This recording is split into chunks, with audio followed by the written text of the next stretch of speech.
국방부 장관 직무대행님. 예, 차관입니다. 네, 지금 군령권 누구한테 있어요? 지금은 제가 장관 권한을 행하기 때문에 군령과 군정은 제가 통제하고 군령권은 합참의장한테 있습니다. 네, 그러면 아까 지금 계속 얘기한 대로 블랙 요원들이 진짜 원대 복귀를 했는지 그리고 실제로 무기를 반납했는지 확인하시고 안 했으면 지금 즉시 명령하세요. 예. 뒤에 누구 와 있습니까, 국방부? 예, 법무관리관입니다. 네? 지금 즉시 하라고요. 제가 바로 지시하겠습니다. 예, 지휘계통 사실관계 확인하고 밟아서 지금 즉시 안 한 대원들이 있으면 블랙 요원들이 있으면 즉시 원대 복귀하고 무기 반납하라고 지금 즉시 명령을 내리시라고요. 예, 제가 사실 확인하고 바로 확인되는 대로 다시 바로 보고 드리겠습니다. 네, 지금 즉시 하세요. 다음은 박은정 의원님 질의해 주세요.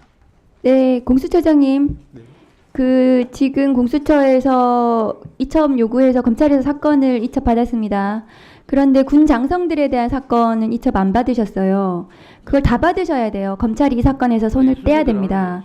그런데 그렇게 이첩 조정하신 것은 매우 아쉽게 생각합니다. 그런데 공수처가 저는 피의자 내란숙의 윤석열의 신병을 확보를 하셔야 되고 반드시 신속하게 하셔야 되지만 적법 절차를 제대로 지키시기 바랍니다. 왜냐하면 피의자 윤석열 내란숙에는 4년 전에도 감찰할 때도 온갖 법기술을 부려서 아주 사소한 것도 모두 문제 삼았습니다. 그래서 제가 감찰을 진행을 하기가 매우 어려웠어요. 지금 그 감찰과 관련된 징계와 관련된 1심 판결, 2심 판결을 반드시 참고하시기 바랍니다. 그런 말도 안 되는 거 가지고 계속해서 문제 삼아서 재판에서도 질질 끌면서 그것이 전부 다 문제가 됐고 어쨌든 결국에는 제가 감찰이 모두 적법했다고 판단을 받았지만은 저는 그걸로 수사도 받았어요. 압수수색도 당하고. 공수처에 대해서 그렇게 하지 않으라는 법이 있습니까? 그래서 적법 절차 반드시 지키셨으면 좋겠습니다. 공수처가 지금 검찰로부터 그러면 수사 기록은 모두 받으셨나요?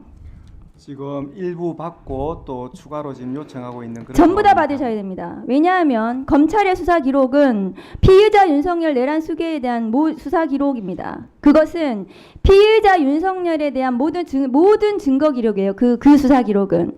그래서 거기에 지금 검찰에서 수사 중인 사건들에 대한 원본은 놔두고 모두 사본에서 받으셔야 됩니다. 그래야지 체포영장을 청구하실 때 그것이 모두 들어가야 됩니다. 그래야 범죄사실 구성에 대해서 완결성이 있을 건데요. 그러면 공수처와 검찰은 피의자에 대한 구속기한을 20일로 지금 조정했다고 언론 보도가 나왔거든요. 그럼 그 20일은 공수처에서 신병을 수사를 하는 겁니까? 아니면 검찰에 언제 보내는 겁니까? 기본적으로 지금 검찰과 공수처가 합계 그 20일을 연장이 되었을 때 20일을 쓸 수 있다라는 그런 계산하에 절반씩 사용하는 것으로 양해가 된 그런 그럼 상황입니다. 공수처 열을 하고 검찰 열을 합니까? 기본적으로는 그런 부분 그 정도로 얘기가 오갔습니다. 그럼 공수처가 이 사건 수사를 하면 검찰로 사건을 기소를 못하기 때문에 보내셔야 되거든요. 공수처 만일에 특검이 출범을 하게 되면 특검으로 사건을 넘기셔야 되는데 맞습니까? 네. 지금 공수처는 그런 어쨌든 물론 정무적인 판단을 하실 필요는 없겠지만 그런 타임 스케줄도 생각을 해서 사건 이 피의자에 대한 수사를 진행하시는 게 맞는 것 같습니다. 제가 보기에는. 그리고 PPT 좀 띄워주세요. 윤석열 피의자 같은 경우에는 지금 헌법재판 그 서류들도 저러고 있어요. 지금 헌재 사무처장 나와 계시지만 저렇게 지금 13번을 거절을 하고 있고요. 다음 거 보여주세요. 지금 공수처 공수처 관련해서도 지금 전부 다 출석 거부하고 있는 건데요. 제가 보기에는 형사소송법 200조의 2 출석 요구에 불응할 우려가 있다고 보여집니다. 그러니까 출석 요구를 한 번 더 하시는 거를 검토하고 있다는 이제 언론이 나오고 있는데 아마 재고를 하실 것 같아요. 이렇게 할지 저렇게 할지 내부적으로 검토를 하시겠지만 200조의 이 영장에 의한 체포 정당한 이유 없이 윤석열 피의자는 절대로 출석 안 합니다. 100번을 불러도 안 나올 거예요. 그리고 지금 어떤 태도를 보이고 있습니까? 탄핵이 우선이다. 본인은 무슨 쇼핑합니까? 탄핵 먼저 하고 그 다음에 뭐 수사받겠다. 그 누가 어느 피의자가 대한민국의 어떤 공무원이 그렇게 쇼핑할 수 있습니까? 그런 쇼핑을 할 수가 없어요. 그런데 박근혜 예를 들더라고요.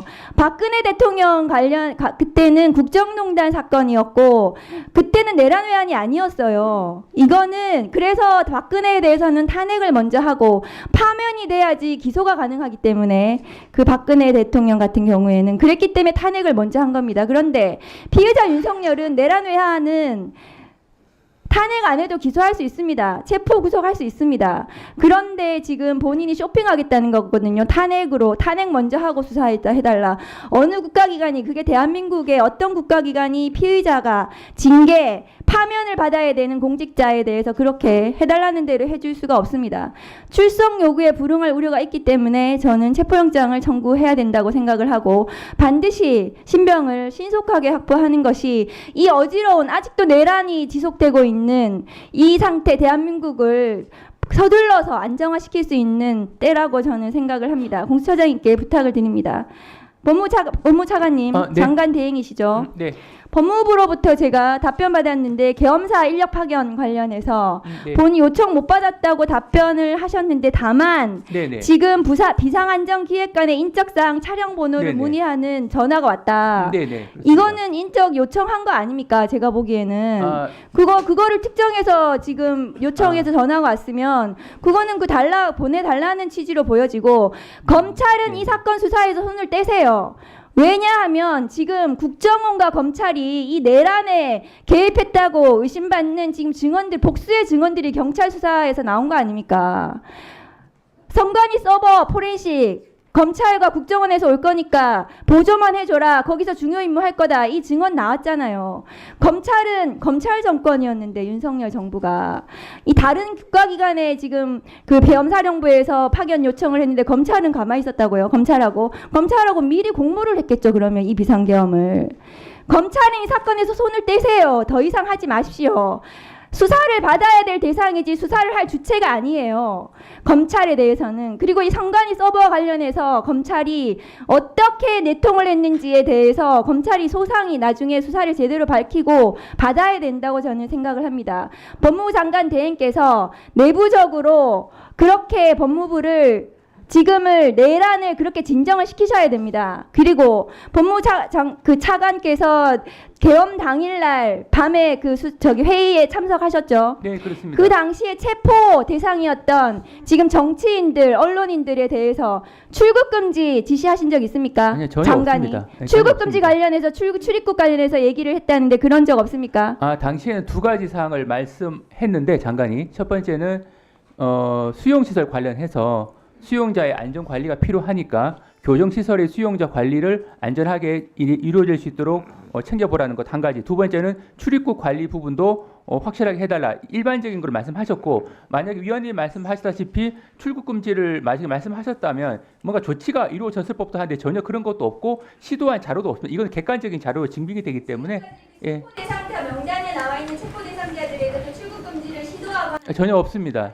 전혀 없습니다. 네, 없습니다. 한국에서 귀국하는 의원들에 대해서도 체포 지시를 하거나 공항에서 어떤 조치를 해야 된다 이런 얘기도 없었습니다. 예, 전혀 없는 것으로 알고 있습니다. 네, 네. 자, 그러면 지금부터 잠시만 주목해 주시기 바랍니다. 제가 구독자분들을 위해서 선물 하나를 준비했는데요.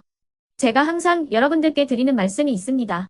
뉴스만 평소에 잘 챙겨보셔도 돈이 되고 돈을 벌 수 있다라고 말씀을 드렸는데요. 여러분들은 여기 보시는 삼성전자 뉴스를 보고 어떤 생각이 드세요? 아니면 정치인들의 뉴스, 날씨 뉴스를 보고는 어떤 생각이 드시나요? 그냥 뉴스만 보고 끝내는지 아니면 이 뉴스를 어떻게 이용할 수 있는지 이 부분을 고민하고 계시는지를 되물어보고 싶습니다. 그 이유가 뭐냐 하면 제가 지난번에 여러분들께 뭐라고 말씀을 드렸었죠? 지금은 반도체 섹터를 눈여겨보셔야 한다고 말씀드렸습니다. 그리고 나서 이런 썸네일들 뉴스를 통해서 많이 보셨을 겁니다. 반도체 내용이 이슈가 됐을 때 부자들은 어떻게 생각한다? 반도체 관련주들은 뭐가 있는지, 어떤 종목이 가장 좋은지, 어디에 투자해야 돈이 몰리는지 자연스럽게 생각한다고 제가 말씀을 드렸죠. 그 이유가 뭐냐 하면 부자들이 봤을 때는 이슈가 곧 돈으로 이어지고 그 이슈가 나에게 돈을 벌어준다는 경험적 확신이 있기 때문에 부자들은 항상 이런 사회적 이슈를 관심 있게 챙겨본다고 제가 말씀을 드렸습니다. 이번에도 마찬가지인데요. 제가 지난번에 시청자분들과 함께하는 주식으로 수익 내기 이벤트를 진행했었죠. 당연히 100% 무료로 진행을 했었고요. 여기 보시면 아시겠지만 제가 지난번에도 구독이라고 보내주신 모든 시청자분들께 반도체 관련주 중에 가장 크게 급등할 딱 한 종목, 많은 종목도 아니라 한미반도체 한 종목을 여러분들께 추천드렸어요. 그러면서 여기 나와 있는 대로 정확히 얼마에 매수해야 하는지, 그리고 수익률이 어느 정도 나왔을 때 팔아야 하는지를, 이런 부분들까지 여러분들에게 정확히 알려드렸었는데 지금 실제로 어떻게 되었다? 오른쪽을 보시면 아시겠지만 제가 지난번 문자 발송으로 이 한미 반도체를 소개해드리고 나서 실제로 이렇게 5배 이상 어마무시한 상승이 나왔습니다. 100만 원만 투자를 했어도 무려 500만 원이 넘는 수익금이 생긴 거죠. 그래서 당시에도 굉장히 많은 분들이 제가 드린 이 한미 반도체로 수익을 내실 수가 있으셨을 텐데요. 다시 한번 축하드린다고 말씀을 드리겠고, 이번에도 마찬가지입니다. 앞으로도 2024년, 2025년 계속해서 기대해볼 섹터는 AI입니다. 그 중에서도 AI 반도체는 그 누구도 부정할 수 없는 미래 성장 산업입니다. 그러면 우리가 어떻게 생각해 볼 수 있을까요? AI 반도체 종목 중에 앞으로 크게 대장 역할을 하면서 10배 이상 급등할 수 있는 텐베고 종목을 지금부터 열심히 추적해야 한다는 겁니다. 큰 돈을 투자하지 않더라도 월급의 일부분, 아주 소액이라도 이 종목을 모아가야 수백 %의 수익률을 손에 쥘 수 있는 것이죠. 지금 여러분이 보고 계시는 이 유튜브 또한 AI 반도체와 아주 밀접한 연관이 있고, 반도체야말로 대한민국의 핵심 산업으로 앞으로 더더욱 시장은 성장할 수밖에 없습니다. 그렇기 때문에 제가 이번에도 뭘 보내드리고 있냐면, 지난번과 똑같이 구독이라는 문자를 보내주시면 제가 AI 반도체 관련주 중에 앞으로 대장주 역할을 하면서 주가가 가장 크게 급등할 한 종목을 여러분들께 문자 발송으로 종목명과 사고 파는 시점을 모두 알려드릴 건데요. 그 문자를 받고 여러분들이 주식으로 돈 버는 연습을 한번 해보셨으면 좋겠고요. 혹시라도 나는 주식을 하지 않는다 하시는 분들은 주변에 주식하시는 지인분들에게 말씀을 해주셔도 되고요. 아니면 연세가 있으셔서 투자가 어렵다 하시는 분들은 이 종목을 자녀분들에게 한번 사봐라, 이걸로 한번 수익을 내봐라, 이렇게 조언을 해주실 수도 있는 거겠죠. 그래서 지금 이 영상을 보시는 시청자분들 중에 나도 이번 종목이 좀 궁금하다 하시는 분들은요, 누구나 상관없이, 그리고 어느 시간대나 상관없이 부담 없이 010-2514-5930번으로 구독이라는 문자 보내주시면 제가 이번에도 똑같이 무료 추천 급등주 문자를 보내드리겠습니다. 이해되시겠죠? 제 번호 010-2514-5930번으로 구독이라는 문자 보내주시면 여러분들이 직접 이슈를 통해서 돈 버는 연습을 해보실 수가 있는 거고, 제가 돈을 받는 것도 아니고 투자를 대신해 드리는 것도 아니기 때문에 부담 없이 신청해 주시면 되는 겁니다. 그리고 수익이 나면 저는 다른 것은 하나도 바라지 않습니다. 제 채널에 구독, 좋아요 한 번씩만 눌러주시라, 이렇게 다시 한번 말씀을 드리겠습니다.